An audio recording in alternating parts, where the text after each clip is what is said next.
안녕하세요. 저는 20대 후반 남자입니다. 가족들도 아무도 모르는 이야기인데 이렇게 사연을 통해서 제 마음의 짐이라도 덜어보고자 한번 남겨보려고 합니다. 저에게는 친형같이 가깝게 지내던 친척형이 한 명 있습니다. 나이차가 얼마 나지 않지만 저보다 더 어른스러운 성격 때문인지 친척형을 옛날부터 잘 따르고 했었어요. 친척형이 결혼을 하게 된다는 소식을 전해왔고 명절날 결혼할 여자를 소개시켜준다고 당시 여자친구였던 형수님을 집에 데려온 적이 있어요.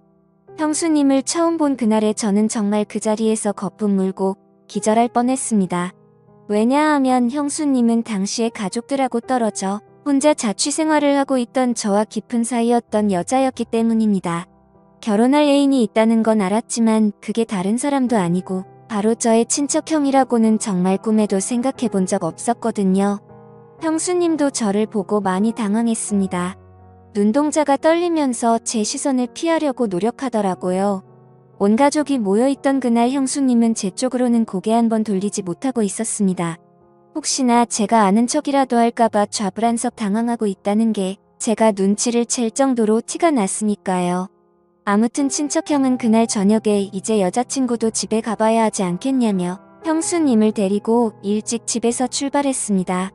그리고 그날 저녁 잠들기 직전에 형수님에게서 문자 메시지가 한 통 왔어요.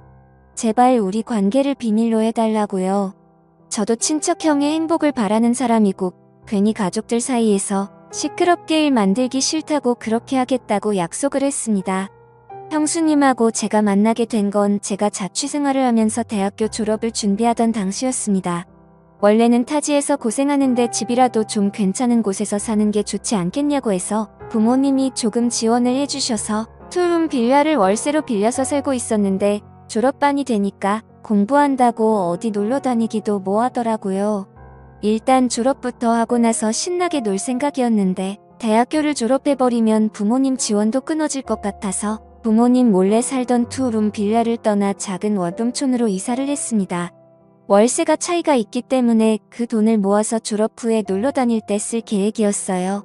그 원룸촌이 학교 근처에 있는 게 아니라 지하철역 근처에 있던 곳이었는데 그러다 보니 대학생뿐만 아니라 혼자서 자취하는 직장인들도 많이 사는 그런 곳이었습니다.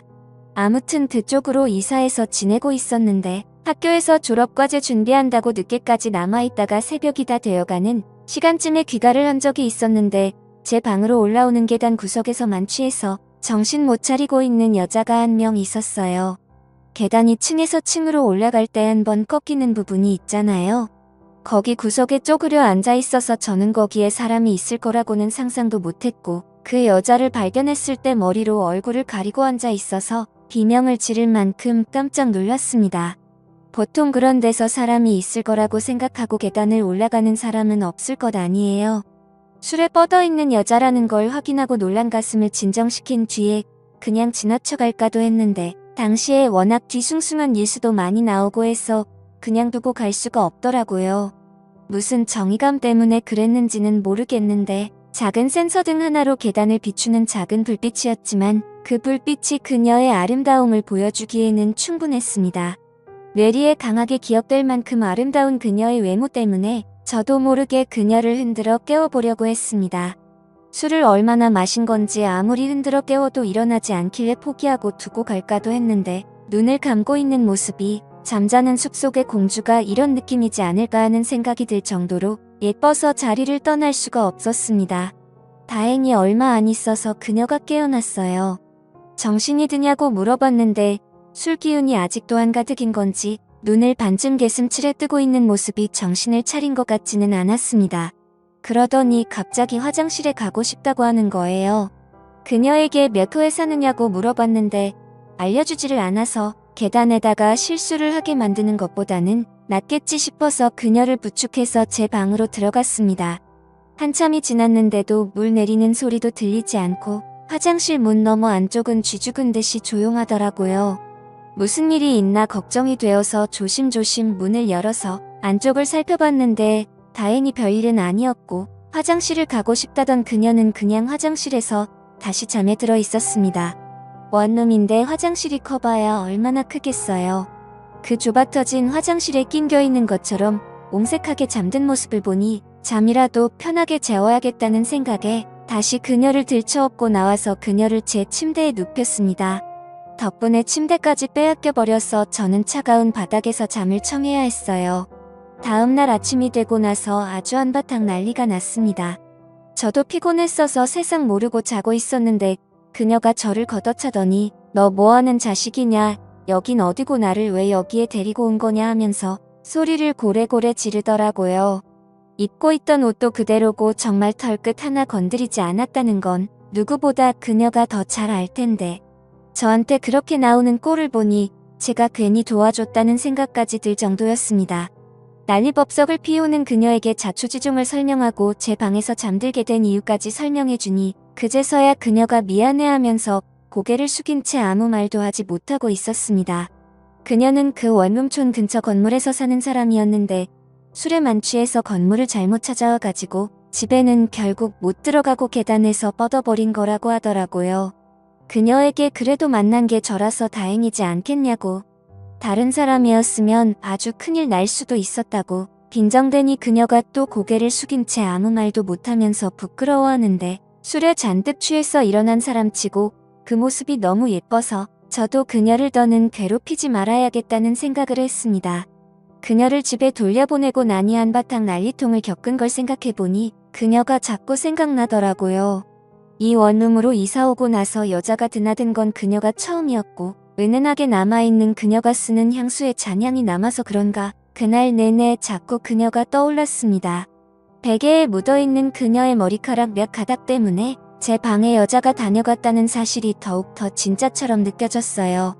그리고 그 다음 날도 학교에서 밤늦게까지 있다가 집에 들어왔는데 이번에도 그녀가 계단에서 앉아 있더라고요.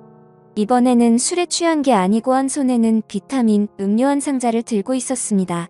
도와줬는데 그냥 모르는 척하는 게 실례인 것 같았다고. 그래서 보답이라도 할 겸해서 비타민 음료를 사서 저를 기다리고 있던 거예요.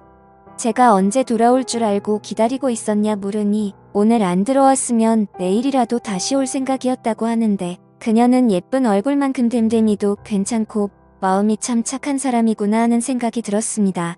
그런데 그날 있던 일이나 사과의 문제가 아니고 이미 처음 만난 그때부터 그녀와 저는 서로에게 강하게 끌렸던 것 같습니다. 그날 서로의 연락처를 교환했고 그 뒤로도 그녀가 퇴근 후 저는 학교에서 끝난 후 둘이서 만나 데이트 비슷하게 식사도 같이 하고 영화관도 다니면서 시간을 보냈습니다.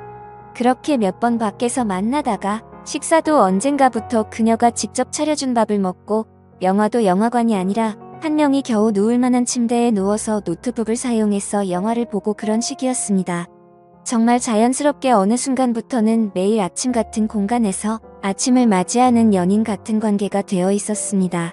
서로 타지에서 느끼는 외로움을 달래주고 힘들거나 기쁜 순간을 함께 공유하는 그런 사이가 된 것이죠. 하지만 직장인인 그녀에 비해 저는 아직 졸업을 준비하는 대학생이었기 때문에 그녀와의 관계가 쉽지만은 않았습니다. 일단 금전적인 부분에서도 전부 그녀가 부담을 해야 했고 저도 졸업을 앞두고 있던 시점이었기 때문에 아르바이트를 할 만한 여유가 없었기 때문에 날이 갈수록 그녀의 부담은 더해져 갔습니다. 심지어 제가 졸업 후에도 계속 자취를 하고 있었는데 제 전공 과목으로는 취직이 당시에 엄청 어려운 상황이었어서 제가 졸업한 이후에도 그녀에게 금전적인 부담은 계속되게 되었습니다. 그녀도 사실 타지에서 올라와서 돈 아끼며 모을 생각으로 이 좁아터진 원룸 생활을 하고 있던 것이었기 때문에 그녀에게도 저와의 관계가 쉽지만은 않았을 겁니다.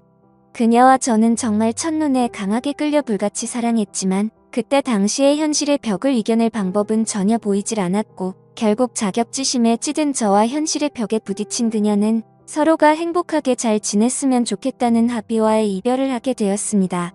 마침 그녀에게 좋은 관계로 만나는 사람이 생길 것 같다고 이제 우리는 여기서 그만하는 게 어떠냐고 하는 말에 저는 질투심 때문인지 그녀에게 아무한테나 그렇게 마음 막 쉽게 주는 여자였냐고 심한 말을 하면서 마지막은 좋지 못하게 헤어지게 되었습니다.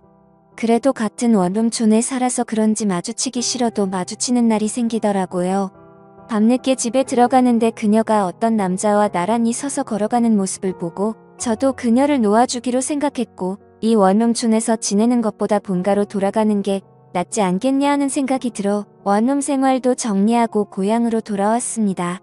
그리고 그때 그녀와 같이 걷고 있던 그 남자가 제 친척형이었다는 사실은 당연히 알 턱이 없었죠. 그녀와 다시 만났을 때 그녀는 제가 친형처럼 따르는 친척형의 아내가 되는 저에게는 형수님이 될 사람이 되어 있었어요. 오랜만에 만난 그녀는 예전보다 훨씬 아름다웠습니다. 제가 좋아했던 긴 머리 집중할 때 개슴츠레 뜨는 눈. 여전히 그녀는 그녀였습니다. 친척형과의 결혼식장에서 세상에서 가장 아름다운 그녀를 눈앞에 마주했을 때 그때부터 저는 가족 모임에 일절 참석하지 않게 되었습니다. 형수님이 된 그녀를 마주칠 용기가 나질 않았기 때문입니다. 그렇게 몇 년의 시간이 흐른 뒤 저도 결국 원하던 직장에 취직하게 되었고 다시 원룸 생활을 시작하게 되었습니다. 그리고 그녀를 처음 만난 그때처럼 형수님을 제가 사는 원룸 계단 앞에서 다시 만나게 되었습니다. 그때처럼 술에 취한 채 형수님은 제가 혼자 살던 그 집 앞에서 저를 기다리고 있더군요. 형수님이 저를 찾아온 이유가 궁금했지만 저는 아직도 질투심에 사로잡혀 있었습니다. 가정이 있으신 분이 여기까지는 웬일이냐며 빈정대고 그녀를 무시했죠. 형수님은 제 말이 끝나자마자 눈물을 글썽이면서 자기한테 이러지 말라고 울기 시작하더라고요. 형수님은 저와 그렇게 헤어지고 나서 저를 잊은 적이 없다고. 이제 와서 생각해보니 제 친척형에게 끌린 것도 어딘가 묘하게 저와 닮아있는 모습 때문이었던 것 같다고 말하며 결혼 전부터 결혼 후에도 저를 잊은 적이 없다고 하더라고요. 친척형이 제 대신이 될 거라 믿었지만 제 친척형은 친척형일 뿐 제가 아닌 걸 알았다고요. 저는 형수님에게 나도 형수님도 그대로지만 가장 크게 달라진 게 있지 않느냐. 이러면 안 되는 거 우리 서로 알고 있는데 이러지 말자고 한마디 했어요. 친척형이 알면 안 되지 않냐고 물으니 친척형이 현재 출장 중이라는 소식을 말해왔고 형수님도 저를 용기 내서 찾아온 거라고 말하더라고요. 그 말을 들으니 저도 더 이상 참을 수가 없었고 사고를 치고야 말았습니다. 그날 이후로 저희는 몰래 만나고 있는 중입니다. 친척형의 업무 특성상 출장이 잦기 때문에 형수님은 형님이 출장 갈 때마다 길어도 2달에 한 번씩은 저희 집에서 머무르면서 연인처럼 시간을 보내고 있는 거죠. 언제까지 이런 만남을 이어갈 수 있을 거라는 생각은 들지 않아요. 어디에도 말할 수 없는 사이란 것도 알고 있고요. 하지만 시간이 허락하는 한 상황이 허락하는 한 오랫동안 저를 마음에 품어온 그녀와 그녀를 오랫동안 마음속에 품어온 제가 서로의 마음을 확인하는 이 관계를 유지할 생각입니다.